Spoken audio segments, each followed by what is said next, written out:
And what we talked about. I mean,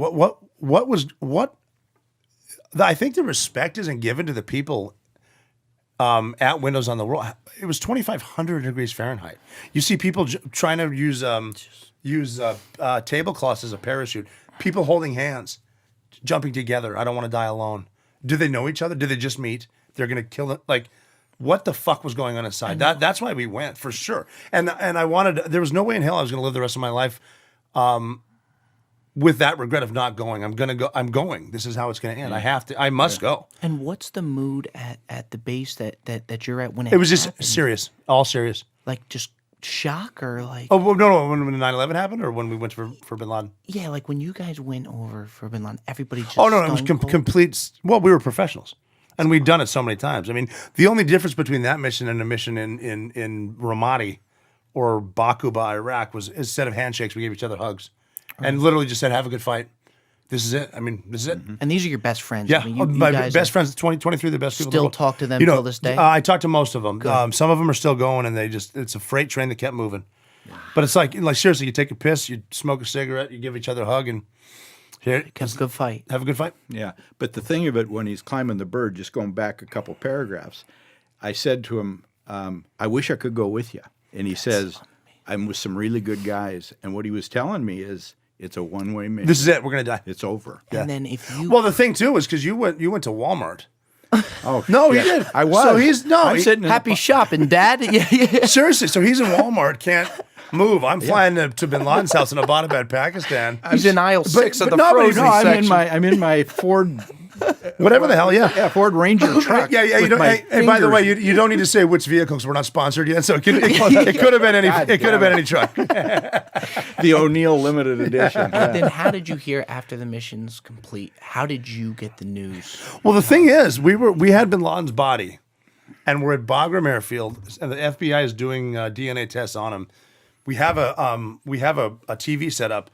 President Obama came out walking in the black suit, red tie, the red carpet, and he said, "Tonight I can report to the American people and to the world, the United States has conducted a mission that killed Osama bin Laden, the leader of Al Qaeda." Yeah. And I'm sitting there eating a breakfast sandwich. I hear the president say Osama bin Laden. I look at Osama bin Laden. I'm like, how the fuck did I get it from Butte, Montana? But then we're thinking, when are you going to say no Americans were killed? Yeah. Yeah. So he never said that. About a minute and 20 seconds into it, he did. Yeah. My neighbors can hear me screaming at the television set because I haven't heard. I want to hear, and I don't want to hear a word. You had to be a mess. Well, I'm waiting for the military guys to come up, which I'm praying to God they don't. The friggin' guy with the priest and the fucking yeah. So you had to be a mess. Oh, it was horrible.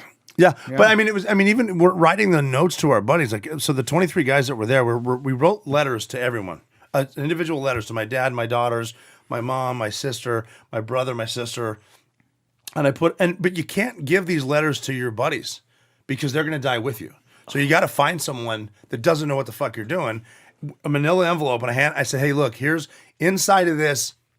Just trust me. These are letters with instructions. You're going to know what to do. And he's like, well, what do I do? I'm like, just trust me. You're going to know. Now, if you see me tomorrow, I want them back. So they know. He had no idea. As soon as he gave them back, I shredded those goddamn things. I wish I would have kept them, but I shredded them. I'm surprised you wouldn't. I had blood on my uniform. I went into the shredder and put them in the thing. Just got rid of them. And letters. I mean, I didn't write a letter to the 7-year-old. I wrote a letter to the 27-year-old daughter. I'm really sorry I missed your wedding. I know you're beautiful. Thanks for taking care of your sisters. What we did was noble. I wish I would have kept them, but at the moment, and it must have been the half bottle of Johnny Walker Blue that I had. Very well deserved. Oh, I think so. At the least. Yeah. And for you, Robert, at what point do you realize, like, when does it really hit that I just shot Osama bin Laden?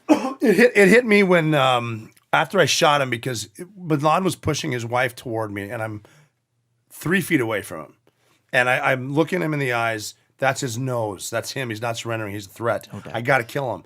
I shot him over his wife, Amal, twice, and then once again. And I pulled her toward me because you can sort of tell when there's a threat.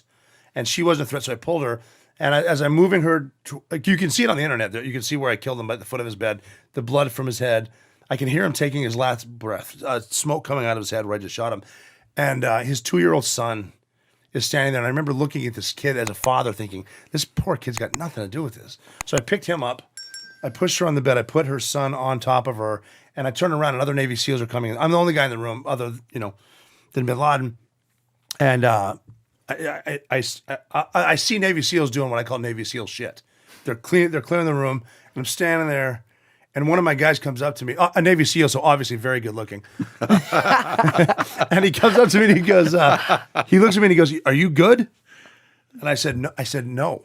So you kind of paused for a second. Here's what hit me. So I go, what do we do now?